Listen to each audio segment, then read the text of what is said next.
আৰু পতিক তেনেকুৱা অধিকাৰ দিয়া হোৱা নাই নেকি যদি পতিয়ে বিচাৰে পত্নীৰ পৰা একতৰফীয়া ডিভোৰ্স দি পেলাই আঁতৰি গুচি যাব। এজন পত্নীয়ে তেওঁৰ তৰফৰ পৰা তেওঁৰ হাজবেণ্ডক ডিভোৰ্স দি পেলাই গুচি যায়, কিন্তু যদি পতিয়ে পত্নীক ডিভোৰ্স দিব বিচাৰে বা বিবাহখন বিচ্ছেদ কৰিব বিচাৰে তেতিয়াহ'লে পতিয়ে পত্নীক সম্পূৰ্ণ মহাৰাণাৰ লগতে বৰণ পোষণৰো টকা দিব লাগে। মই আজি আলোচনা কৰিম যেনেকৈ পতিয়ে পত্নীক ডিভোৰ্স দি পেলাই গুচি যায় ঠিক একেদৰে পতিয়ে পত্নীকো ডিভোৰ্স দি পেলাই গুচি যাব পাৰে। হাই friends, welcome to my page ল ষ্টেণ্ড পইণ্ট। মই এডভোকেট ৰেশ্মি সিদ্দিক আৰু আপোনালোকে চাই আছে ল ষ্টেণ্ড পইণ্ট ফেচবুক পেজ বা ইউটিউব চেনেল। আপোনালোকে নিশ্চয় গম পায় মই যিবিলাক ভিডিঅ' মোৰ পেজত বা মোৰ ইউটিউব চেনেলত আপলোড কৰোঁ সেইবিলাক ভিডিঅ'ৰ পৰা আপোনালোকৰ কাৰণে কিবা নহয় কিবা এটা শিকিবলগীয়া থাকেই। ঠিক একেদৰে যদি আজিৰ ভিডিঅ'টো আপুনি শেষলৈকে চায় তেতিয়াহ'লে গম পাব আপোনাৰ কাৰণে কি ইম্পৰ্টেণ্ট বস্তু এতিয়াও শিকিবলৈ বাকী আছে। গতিকে মই সকলোকে এটা কথা ৰিকুৱেষ্ট কৰিব বিচাৰোঁ যে আপোনালোকে আজিৰ ভিডিঅ'টো শেষলৈকে চাওক আৰু আপোনাৰ কাৰণে কি তেনেকুৱা ইম্পৰ্টেণ্ট বিষয় যে আপুনি নাজানে কাৰণে এতিয়াও ভুক্তভোগী হৈ আছে। হয় ফ্ৰেণ্ডছ, আপোনালোকে মোৰ বহুতো ভিডিঅ' দেখিছে মেৰেজৰ ওপৰত বা ডিভোৰ্চৰ ওপৰত। তাৰ উপৰিও মই মেৰেজ আৰু ডিভোৰ্চৰ ওপৰত বহুকেইটা ৰিলছো আপলোড কৰিছোঁ। আজিৰ দিনত কিছুমান মানুহে মেৰেজ বা ডিভোৰ্চক লৈ পেলাই মোক প্ৰশ্ন কৰি থাকে। মই ভাবোঁ সেইসকল মানুহ নিশ্চয় ভুক্তভোগী হৈ আছে কাৰণে সিহঁতে উপায়বিহীন হৈ মোক প্ৰশ্নটো কৰি আছে। কাৰণে এইটো ভিডিঅ'ত সম্পূৰ্ণ আনচাৰখিনি দিয়া পচিবল নহয়। মই ভাগ ভাগ কৰি পেলাই ভিডিঅ' লৈ আহিম আৰু আপোনালোকৰ ডাউটটো ক্লিয়াৰ কৰি দিম।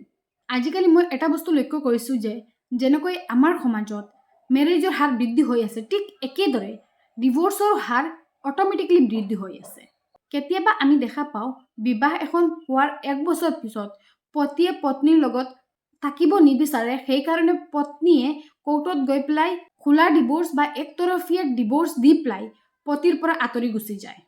কিন্তু তাৰ বিপৰীতে যদি পতিয়ে পত্নীৰ পৰা আঁতৰি গুচি যাবলগীয়া হয় তেতিয়াহ'লে পতিয়ে পত্নীক বৰণ পোষণ ও মহাৰণা দিবই লাগিব, যদিও পতিয়ে পত্নীক লগত লৈ পেলাই সংসাৰখন টিকাই ৰাখিব বিচাৰে।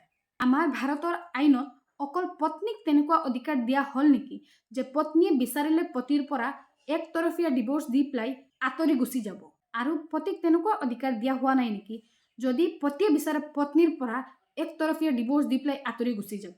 ফ্ৰেণ্ডছ, তেন্তে মই আপোনালোকক ক'ম যে আজিকালি আমি প্ৰায়ে দেখিবলৈ পাওঁ পতি আৰু পত্নীৰ মাজত অলপ কথাত মনোমালিন্য হৈ পেলাই পত্নী মাকৰ ঘৰলৈ গুচি যায় আৰু পত্নীয়ে স্পষ্টকৈ নকয় যে পতিৰ ঘৰলৈ আকৌ উভতি নাহে বুলি। তেতিয়াহ'লে পত্নী মহাৰাণা আৰু বৰণ পোষণৰ পৰা টোটেলি বঞ্চিত হৈ যাব। এই মহাৰাণা আৰু বৰণ পোষণৰ পৰা বঞ্চিত নহ'বৰ কাৰণে পত্নীয়ে এই কথাষাৰ কেতিয়াও স্পষ্টকৈ নকয়। যদি পত্নীয়ে তেওঁৰ পতিৰ লগত থাকিব নিবিচাৰে তেতিয়াহ'লে পত্নীয়ে তেওঁৰ তৰফৰ পৰা ডিভোৰ্সটো লৈ পেলাই গুচি যায়, আৰু যদি পত্নীয়ে বিচাৰে মহাৰাণাও সম্পূৰ্ণভাৱে ল'ব লাগিব তেতিয়াহ'লে তেওঁ এই কথাষাৰ কেতিয়াও স্পষ্টকৈ নকয়। আৰু তাৰ বিপৰীতে আমি দেখা পাইছোঁ যে পতিয়ে আচলতে পৰি আছে বিপৰত, নাই ইপাৰ নাই সিপাৰ।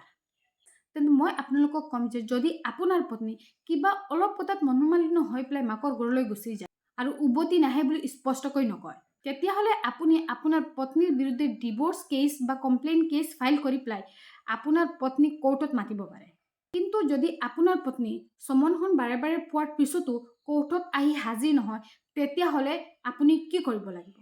কিন্তু আপোনাৰ পত্নীয়ে বাৰে বাৰে সমন পোৱাৰ পিছতো যদি কোৰ্টত আহি পেলাই হাজিৰ নহয় তেতিয়াহ'লে আপুনি কি আপোনাৰ পত্নীক ডিভোৰ্স দিব নোৱাৰে নেকি? ফ্ৰেণ্ডছ, তেন্তে মই আপোনালোকক ক'ম যে যদি আপোনাৰ পত্নীয়ে সমনখন বাৰে বাৰে পোৱাৰ পিছতো কোৰ্টত আহি পেলাই হাজিৰ নহয় তেতিয়াহ'লে অনাৰেবল কোৰ্টে এক্সপাৰ্টি অৰ্ডাৰ দিব, তাৰমানে আপোনাৰ পক্ষত অৰ্ডাৰটো পাছ কৰিব আৰু আপুনি ইজিলি আপোনাৰ ডিভোৰ্স অৰ্ডাৰটো পাই যাব।